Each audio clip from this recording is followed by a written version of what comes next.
সাহেবের কথাটা আমি এই জন্য বারবার বলছি, কারণ দেখুন উনি আওয়ামী লীগের অনেক বড় বড় নেতাদের সাথে আমরা ওনাকে সেলফি তুলতে দেখেছি, ওনার মিসেসকে শেখ মুজিবুর রহমানের একটা ছবিতে অভিনয় করতে দেখেছি, যেটা আসলে সবার দৃষ্টিকটু হয়েছে। এই জন্য আমরা ওটাকে ফোকাস করে বলতেছি মূলত। আচ্ছা, আরেকটা বিষয়, আরেকটা জিনিস আমি একটু আলোকপাত করতে চাই এবং ইলুমিনেট করতে চাই, সেটা হচ্ছে দেখেন একটা সংগঠন যখন হয় সব ধরনের লোক কিন্তু লাগে। কেউ স্লোগান দিবে, কেউ লিখবে, আবার কেউ বুদ্ধি দেবে, ঠিক আছে।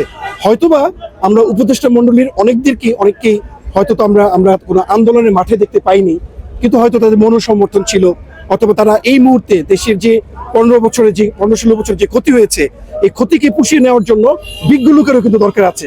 যারা শুধু আন্দোলন করেছে তাদেরকে দিয়ে যে আপনি সবকিছু করতে পারবেন তাও কিন্তু না। তো এটা আমাদের প্রফেসর ডক্টর ইউনূস স্যারের প্রতি যথেষ্ট পরিমাণ আমাদের আস্থা আছে।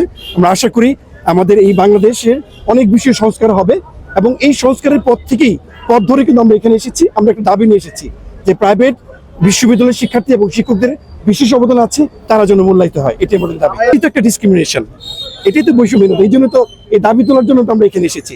আমরা মোস্তফা সরোয়ার ফারুকীকে চাই না আসলে। আমরা যারা আন্দোলন করেছি, যারা জেল খেটেছি, যারা রক্ত দিয়েছি, আমরা চাই না সেই আওয়ামী দোসররা আবার যেন মাথা চাড়া দিয়ে ওঠে।